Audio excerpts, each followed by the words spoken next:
Canada's spy agency told me the violent threat posed by the anti-LGBTQ movement is almost certain to continue over the coming year, and that violent actors might be inspired by the attack at the University of Waterloo, which was when a man stabbed 2 students and a professor in a gender studies class, in an attack the police called hate-motivated. Here's what's going on. CBC's Cat Tunney had a really important story she exclusively broke today. In it, she reported on a document she obtained from Canada's Integrated Terrorism Assessment Centre, which tracks threat actors and assesses the likelihood of terrorist attacks in Canada. She reported, based on the document, that the centre was monitoring the potential for an attack or violent assault at pride celebrations, parades, and nightclubs across the country last summer. Now, I haven't seen this document, but I'm working to get my hands on it, so if I do, I'll update you. I did get in touch with Canada's spy agency, CSIS, though, and they sent me a comment about the report. They said that, quote, while violent rhetoric itself does not equate or often lead to violence, the ecosystem of violent rhetoric within the anti-gender movement, compounded with other extreme worldviews,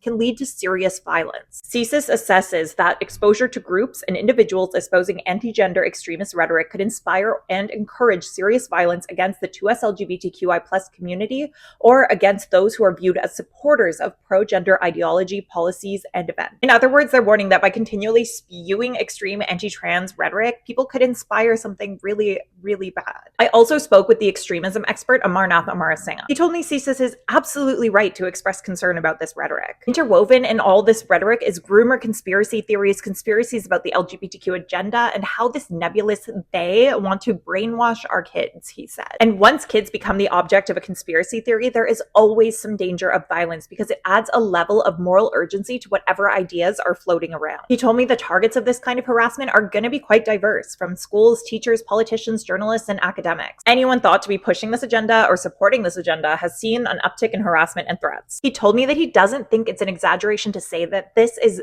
the culture war battleground topic that's going to be with us for some time in Canada. Meanwhile, top LGBTQ advocacy groups are calling on the government to take this threat seriously and take action. Hopefully, this also gets politicians who are playing with this kind of rhetoric to stop and think about what they might be fueling. What do you think of all this?